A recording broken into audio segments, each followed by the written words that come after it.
A variety of vehicles have been at the center of some of the most dramatic developments in the police and political capture saga that is playing out at the Madlanga Commission and at the Ad Hoc Committee in Parliament. With me is Juanita of Action Society. Hi there, Chris. Thank you for the opportunity. It will be fun today. Let us start with the former African National Congress election fixer, Brian Mogotsi, who is apparently now in such fear of his life that he allegedly tried to stage his own assassination using this clapped out car with worn tires. I don't know, 8 to 11 bullets were fired into it, no blood inside, no Mogotsi, no body. And the internet is ablaze with comments I'm sure you've seen. Yes, definitely. Yesterday morning, I was dropping off people, and I saw the notification come through, and I couldn't wait to read it.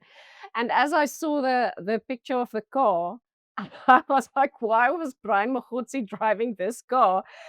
This guy who is put together with money, he would not be caught.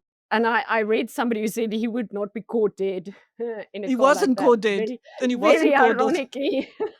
But it is, yeah, it's in the first place, to make it more believable, Guy, really just use a car that you would normally drive. And then the things that's coming out, the gunshots and so on, it's not in the right places. There's a witness who saw him being dropped off afterwards in a white VW Golf. Um, and everything is just so crazy. Him not turning up the next day to go and give his statement after they're already trying to get a hold of him. I don't know what he was trying to reach. It's this. It was a very badly thought out attempt to stage something. He's I don't know if he thought anybody would believe it.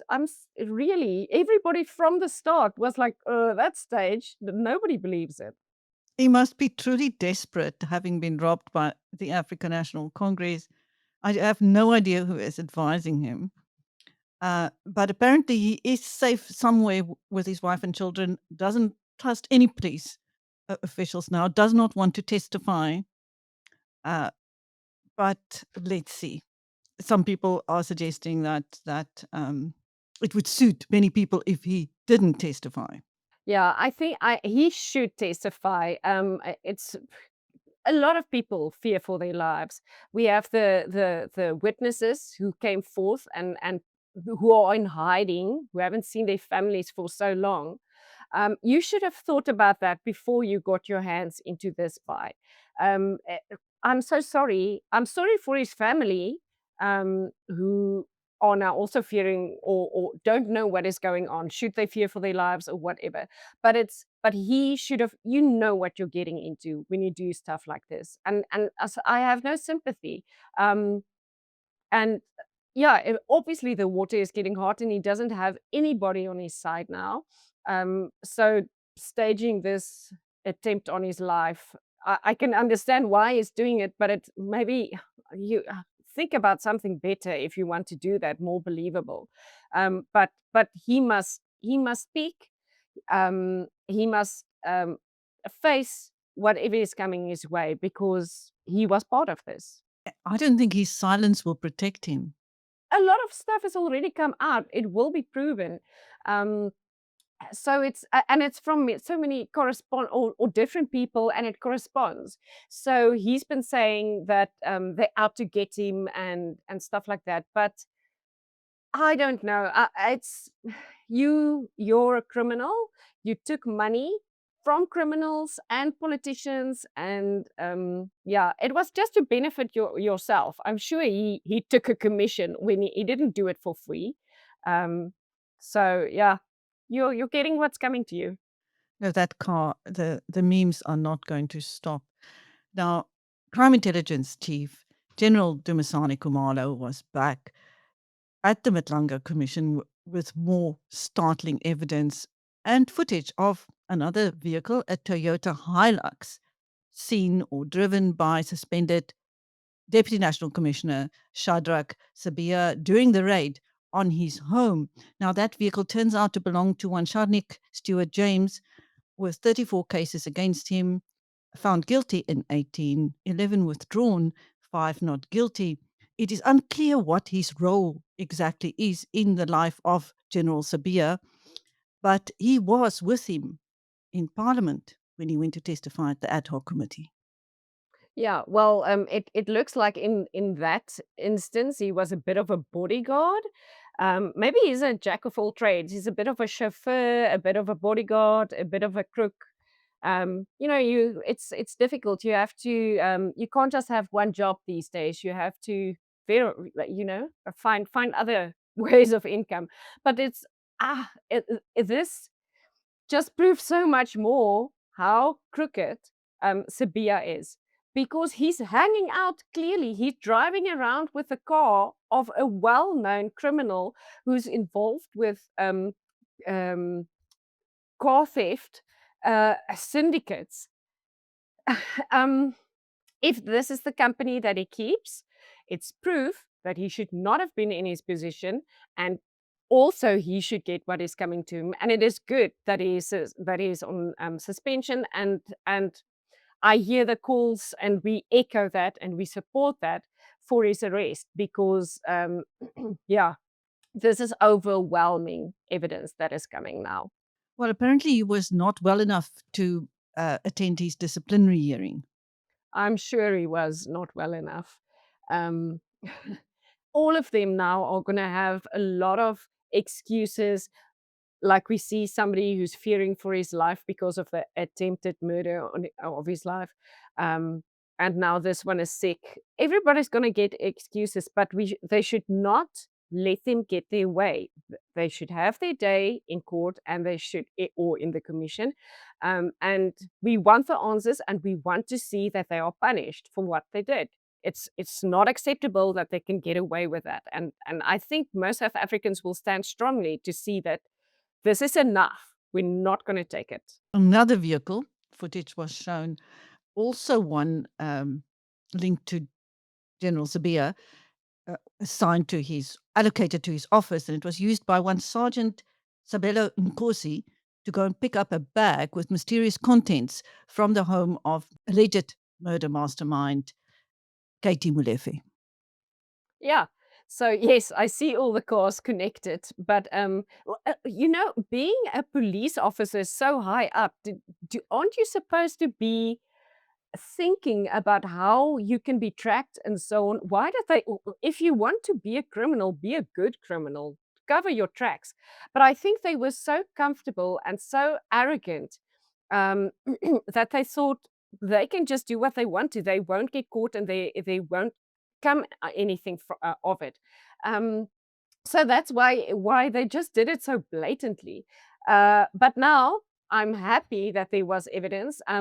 We all wonder what was in the bag. Was it a bag full of money? Have we upgraded now from envelopes to bags full of money, or was it some incriminating stuff that was in there? That remains to be seen. We don't know that yet. Robertson, a small town in the middle of nowhere where a wine farmer claims to have sold a Volkswagen up to We Buy Cars. A farmer. What car did you really sell them? A VW. Right here in Robertson. Small town, but we know about We Buy Cars. Yeah, but what's a farmer doing with a VW up? It was just a runaround. Cool cover story. And I see you traded it in for this, like a double cab Renault. Were they all out of ranges? We Buy Cars, the easiest way to sell your car by far. I don't know if you are getting the impression, but I'm getting the impression, looking at footage, that by the time the KZN provincial commissioner called that press conference, all this evidence was already in place. Yeah, definitely.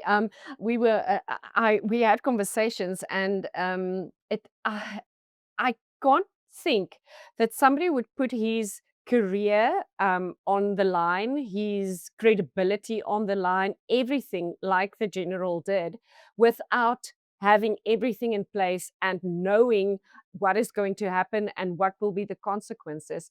And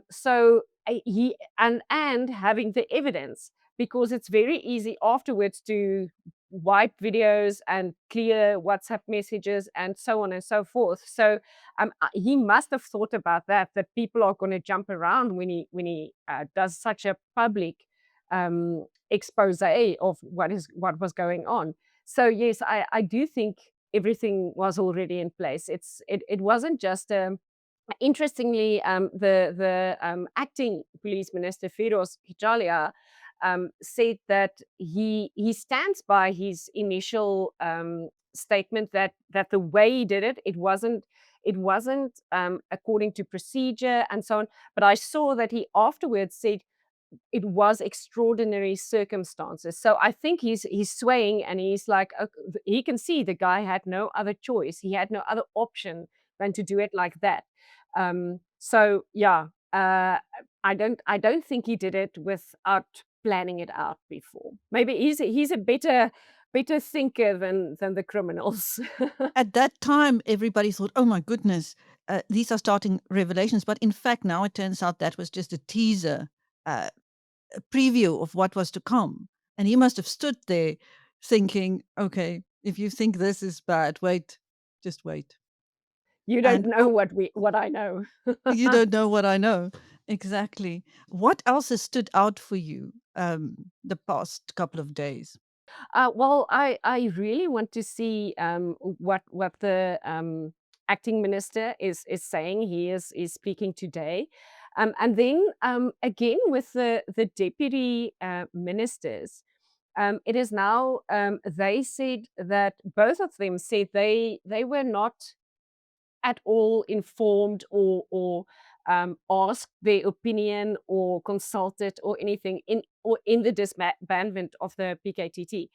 Um, but um,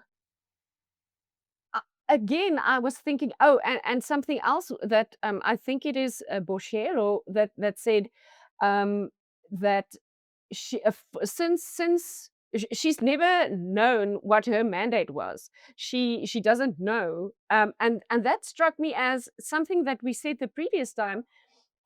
If you are working for how many years or months, you're the deputy minister and you don't know what you're supposed to do.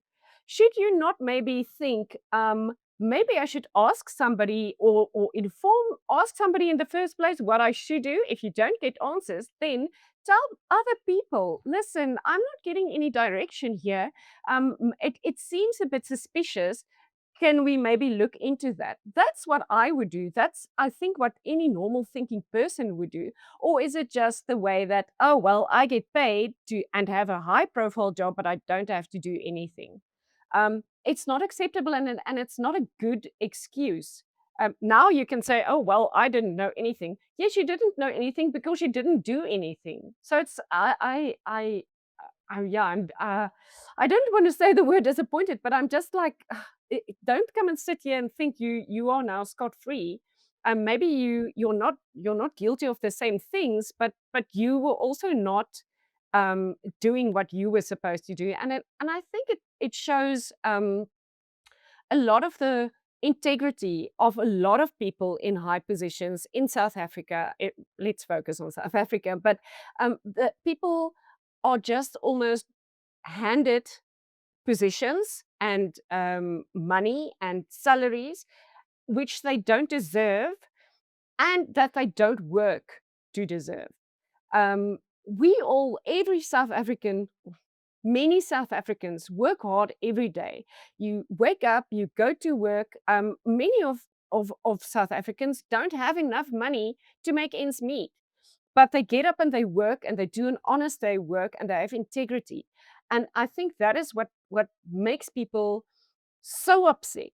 It's because why must I bring my part and and live a poor life while other people do nothing and they sit there on mountains of money, flashing it everywhere. It's it's the unfairness of that. I think that is also making people not feeling like they want to listen to anything they have to say. And people are repeatedly asking, when are those implicated going to be arrested? And for people who are starving and poor and have no job prospects, to watch how one looting kingpin spends 52 million on just one car. I used to say in the past, I would like, and this is now for the kingpins, the rich politicians, the ones who aren't in it to really make a change to the country, who is just in there for their own benefit. I would like them to go and spend a week living like the poor people live, and then come back and say, and make policies and so on and so forth. Because I think then they would really sing a different tune. It's easy to sit in your ivory tower and to make decisions that affect people, because you don't do your job well and you just want to get as much for yourself. um, it's a bit different when you're on the other side and you have to face that. I really would like to see people. This is for everything. If we speaking about people not having money, people not having jobs, people not having food to eat, um, and sexual offences, if we're speaking to the Action Society mandate, I would like the Minister of Justice to go and sit at court and wait with a family and see what they have to go through and come back every time a case is postponed, with no progress. Go and sit in a police officer in their office and see how they didn't get to do the stuff they had to do. They didn't investigate it. There's an outstanding toxicology report delaying a case for 2-3 years. I would like them to go and live that person's life and then come back and see if they want to make changes and if it's acceptable how it is run at the moment. And many people are also pointing out that it's not just dirty money we're dealing with here. We are dealing with blood money. If you think of how many people might have died because of the hospital looting. Yeah, 100%. That place is and not just Tembisa. I think most of our state hospitals are really struggling, but Tembisa is now the big example, and it's just the amounts of money that was swindled under the name of Tembisa. How many people could have had a operation, whatever, something that could have saved their lives, emergency procedures. People sit and waiting in the queues at clinics, and they die in those queues because this is what we have to deal with. If you don't have a private health insurance, this is what many South Africans have to live with. That's what you have to face. And then medicine, how expensive is that? For a diabetic person, it's not something to make yourself feel better or it's life-saving medicine. But that all filters into these people stealing the money meant to save people's lives. It's how I wonder if it bothers them at all. If it now maybe it bothers them because they're going to be found out and they're going to be punished. But did it ever bother them? I don't think so. I think they felt nothing, because how else would you do that and have a conscience? Because it's impossible. We're looking forward to some arrests soon. Thank you very much. That was Juanita de Preez of Action Society speaking to me, Steyn, at BizNews.